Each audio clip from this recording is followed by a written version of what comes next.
भारतीय अवाम ने मोदी का झूठा प्रोपेगेंडा ठुकरा दिया। मोदी की शिकस्त जमहूरियत की जीत है। भारतीय सहाफी ने पाकिस्तानी चैनल पर बैठकर मोदी को बेनकाब कर दिया।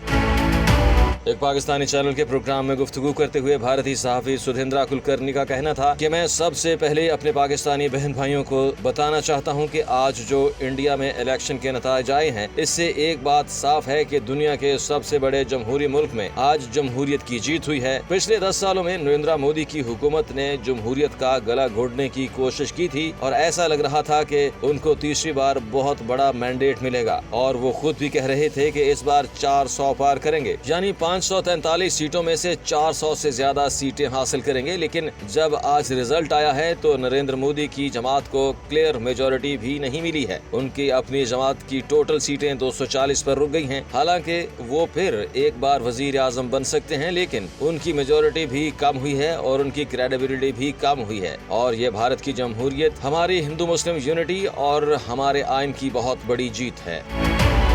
सुधेंद्रा कुलकर्णी ने कहा कि पिछले 10 सालों में हमने देखा कि एक नफरत की सियासत की जा रही थी। हिंदू और मुसलमानों के बीच एक दरार पैदा करने की कोशिश की जा रही थी, जिसकी ना हमारे कल्चर में कोई जगह है और ना ही हमारे आइन में कोई जगह है। और अवाम ने इस तरह की सियासत करने वालों को बहुत जोरदार जवाब दिया है। इस इलेक्शन के कैंपेन ने भारतीय जनता पार्टी और नरेंद्र मोदी ने पाकिस्तान को भी बीच में खींचने की कोशिश की थी। यहाँ एक ऐसा माहौल बनाया जाता है कि पाकिस्तान हमारा दुश्मन है और जो बीजेपी को हराना चाहते हैं पाकिस्तान उनका साथ देता है। ये एक बिल्कुल झूठा प्रोपेगेंडा था और भारतीय अवाम ने आज इस झूठे प्रोपेगेंडे को ठुकरा दिया है।